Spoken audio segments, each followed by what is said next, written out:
Hello everyone, I hope you're doing well. This week I was grateful to be able to have a little time off work as children in the UK get a short break off school during this time of month.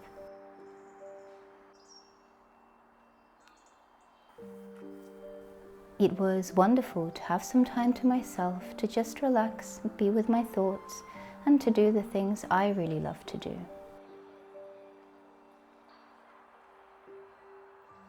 Today, I felt like I needed to leave London for a while, so I came to one of my favourite places to feel some peace and quiet and my own breath.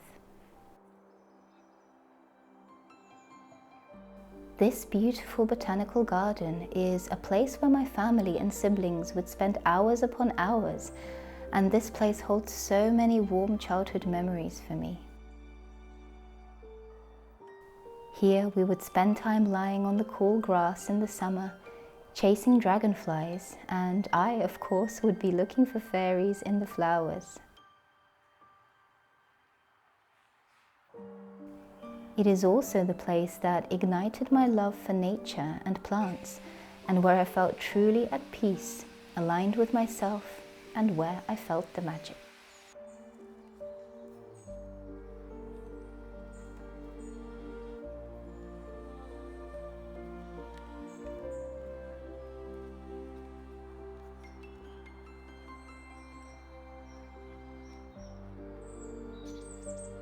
And if I ever feel like I need to find that feeling again and reconnect, the path always leads me here, and I feel renewed once more.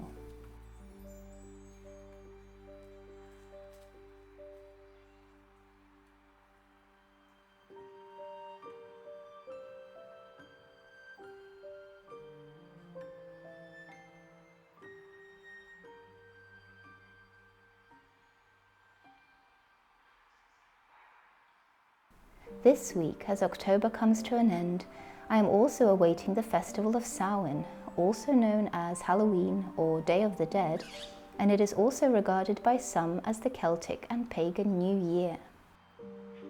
Samhain celebrates the ending of the harvest season and the turning of the wheel to the darker part of the year, where we prepare our body and mind for the colder months ahead. It is also regarded by many to be a time to celebrate loved ones no longer with us and to honor their lives with light, warmth, beautiful food, and words of love. It is a time of honoring and remembering, but also celebrating those we love and who are important to us. This time of year is such a beautiful one and holds so much meaning.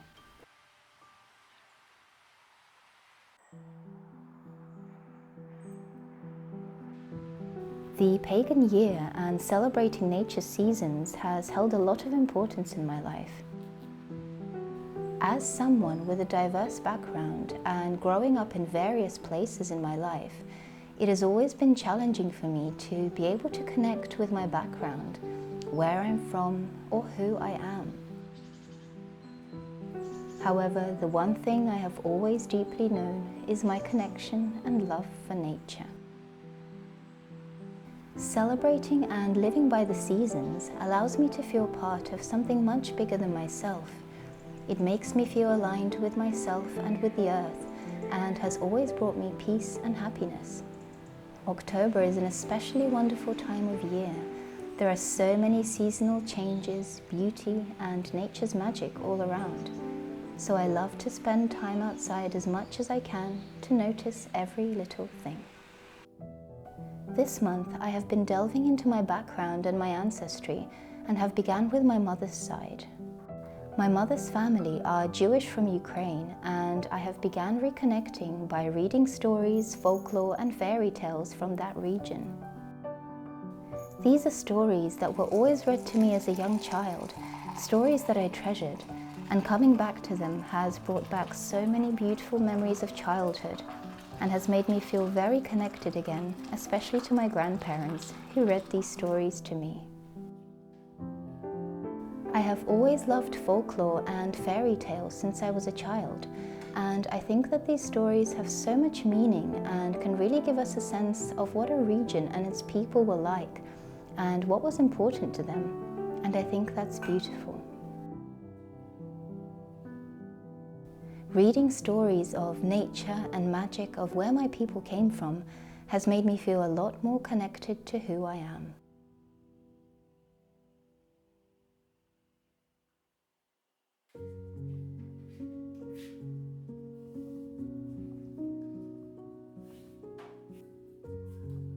I find it fascinating to learn the traditions, stories, beliefs, and superstitions of my ancestors, and there is definitely still a lot for me to learn. For example, my father's side is Armenian, and so therefore very different culture and traditions to my mother's side. Today, however, I have decided to bake one of my favorite cakes. It's a traditional honey cake that is very popular, especially with Jewish populations from Eastern Europe. And I'm also adding some orange juice and zest to this cake, as oranges are widely associated with bringing forth joy, happiness, and good fortune.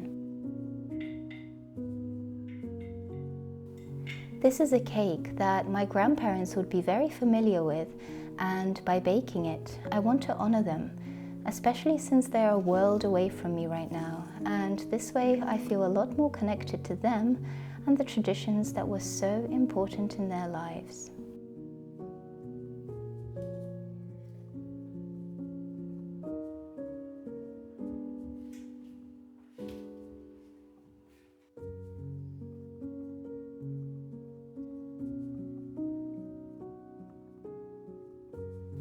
And, of course, because I live in the UK, I like to also immerse myself in some of the pagan and Celtic traditions of Samhain that are still upheld here.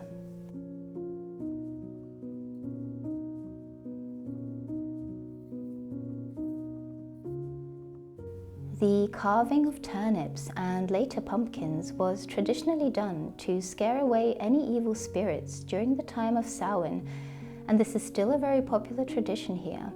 However, I have decided to make my little pumpkins into something a bit more gentle and comforting.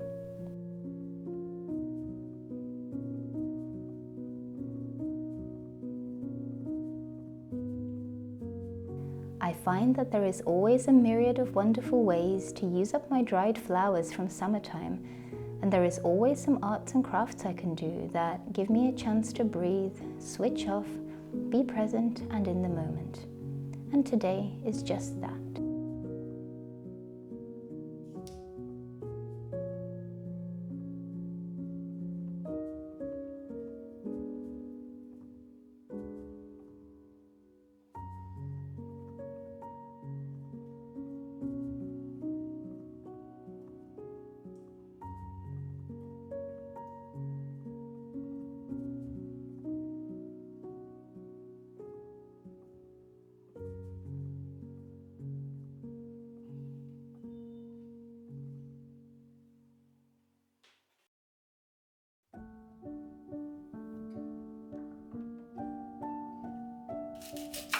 I'm really inspired by the traditions of both my ancestors, but also from where I live now. So today, I'm also making Wassail, which is an old English and pagan tradition of a mulled spiced hot drink, usually apple cider, but today I'm using simple apple juice. It's so warming and delicious. This drink was made to be enjoyed with friends and family, and it was also made to celebrate and bless the apple orchards to ensure a good harvest in the year to come. Today, I will make it with thoughts of a good and happy year ahead.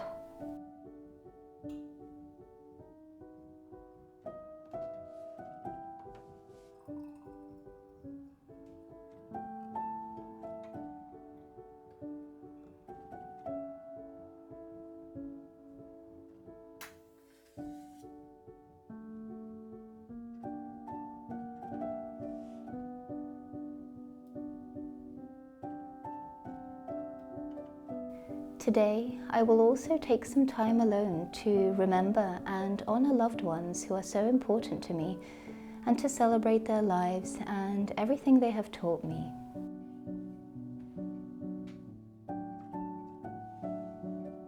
if you are also celebrating Samhain or anything else, I'm sending you all my love.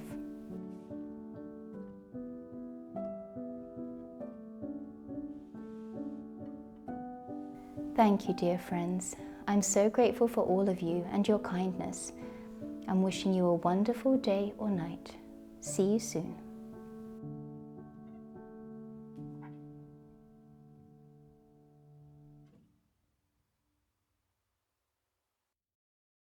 Hello everyone, I hope you're all doing well today. First of all, I want to apologize for my croaky voice. I've been a bit ill this week, which was a little bit sad, just because I had a week off from teaching and I was so looking forward to just taking some time and just doing lots of nice, fun things, and then I got ill. So I guess maybe everything had caught up with me and my body was telling me I need a rest, perhaps. So yeah, I got ill in the beginning of the week, and then during the middle of the week I felt like I was getting better, but at the end of the week I felt quite ill again and kind of lost my voice a bit. So I'm sorry for the croaky voice. I have my cup of tea, so hopefully that's going to help me just talk a little bit right now, because yeah, I just wanted to come on and talk to you guys a little bit, and just say hello, I guess. But let me have a sip of tea first. Yeah, so I can't actually quite believe that October is now at an end and we are coming into November, and before you know it, we'll be in December, which is really crazy to think about. The year's gone so fast. I don't know, I feel like they always go fast, but this year seemed to have gone really fast, for me at least. I've been very busy with my school and lots of other things, YouTube included. So it's been a really intense, dense year of lots of different interesting things, which has been really great, but it's gone really fast. And I really love October. I feel like during this time there are so many seasonal changes, and it's a time when you feel, you know, you want to be cozy and homey and at home, and I feel very kind of introspective during this time of month always, and it always makes me look back at the year and at how it's been for me, the challenges, also the good things that have happened, and yeah, it makes me kind of question lots of things and set new kind of intentions and things like this and goals, and see what it is I'm inspired to do or what I want to let go of.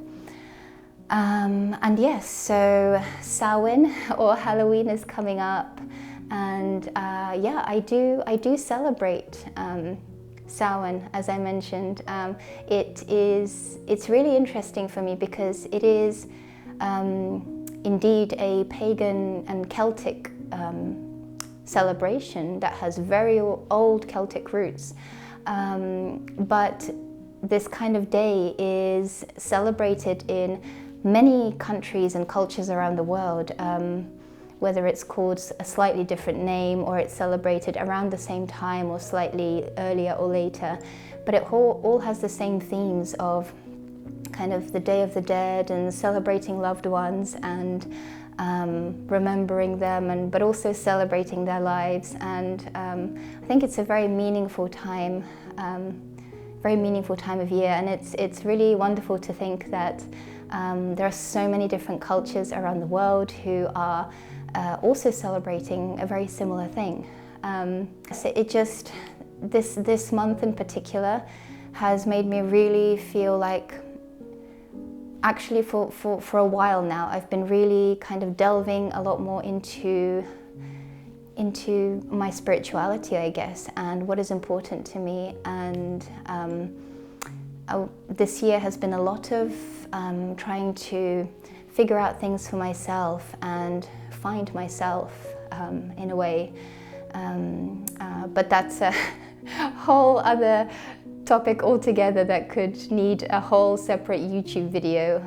So if that's something you'd be interested in me talking about, kind of my spirituality and how I found it and kind of what it means to me, I'd be happy to make a video about it and discuss it a lot more if you guys are interested. But yeah, it's a huge topic and so much to mention, because yeah, as I said in this video, because of my background and being living in so many different places in my life, I have always found it to be so difficult to link myself or connect to a certain place or a certain people.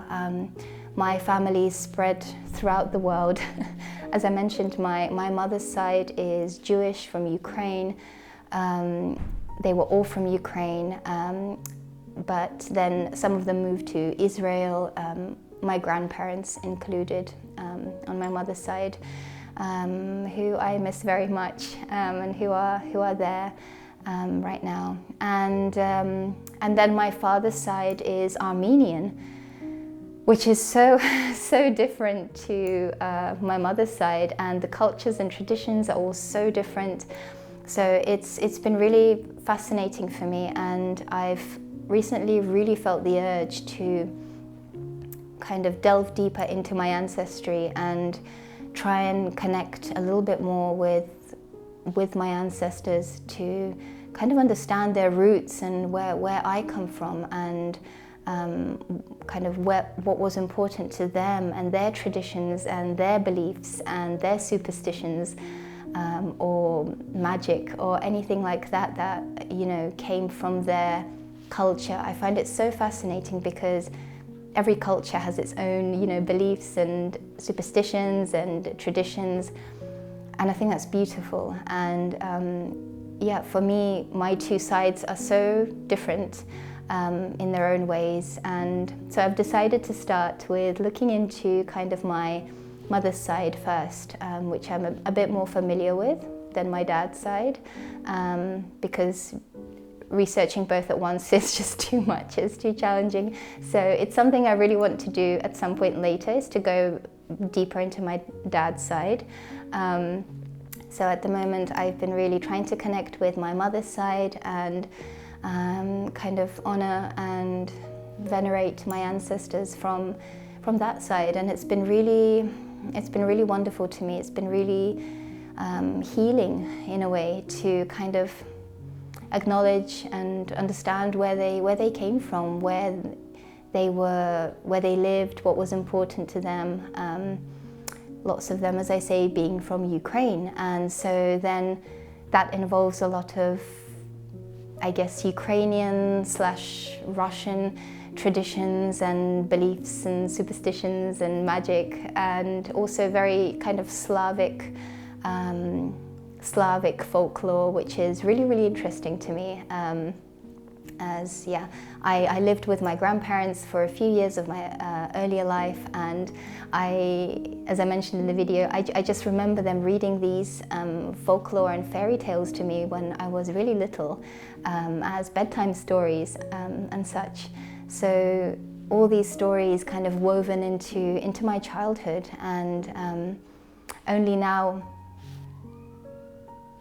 I am kind of really coming back to it and finding so much kind of nostalgia and meaning in those stories, and they have made me feel really connected to kind of to who I am again, to my roots and to my ancestors.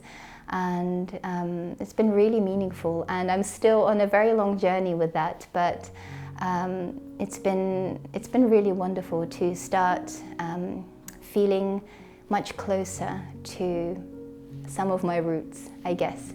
And yes, I have some interesting books here that I wanted to show you quickly, that have kind of been interesting for me. So first of all, I started reading this book on Slavic Fairytales, which is been quite interesting. So these stories are from different parts of Poland, Russia, and similar regions, and that's been really interesting because they are very familiar to sort of the fairy tales also from Ukraine, and something that was very typical of that region. So this book has been really interesting. So if there's anyone out there who is also interested in Slavic fairy tales, this is a kind of good beginner guide. And I'll leave the name of this book in the description if you're interested. And then just generally, as I love plants and herbs and herbalism, these two books here have been really magical for me because they are they include the plants and the folklore and beliefs and kind of magical beliefs behind these plants as well. And I've been so interested to delve into these plants and the stories behind them. So the first one is this wonderful book called the Treadwell's Book of Plant Magic. So Treadwell's is a wonderful bookshop in London, and this book is written by the owner of the bookshop itself. So this book is really wonderful. So she writes all about different plants and their herbal properties, their medicinal properties, as well as any magic and folklore behind them. So that's a really cool book. And then one more book is called Folk Magic and Healing, an Unusual History of Everyday Plants. So this is a book by someone called Fez Inkwright, I think, if I'm saying it correctly. And this is kind of similar to this plant book, but it also has kind of different poems, beautiful poems, and a bit more stories from kind of regular people and who use the plants. And yeah, it's just really interesting. There's a lot of history and folklore here in these books. So they've been really inspiring for me to read and to get into. So I thought I would mention these. But yeah, guys, before this video gets really long, I am gonna go and have my cup of tea before I lose my voice. But yes, if you're celebrating Samhain or anything similar, I hope you have a wonderful and meaningful time. I thank you for watching the video, and I hope to see you very soon in my next one. See you soon, guys.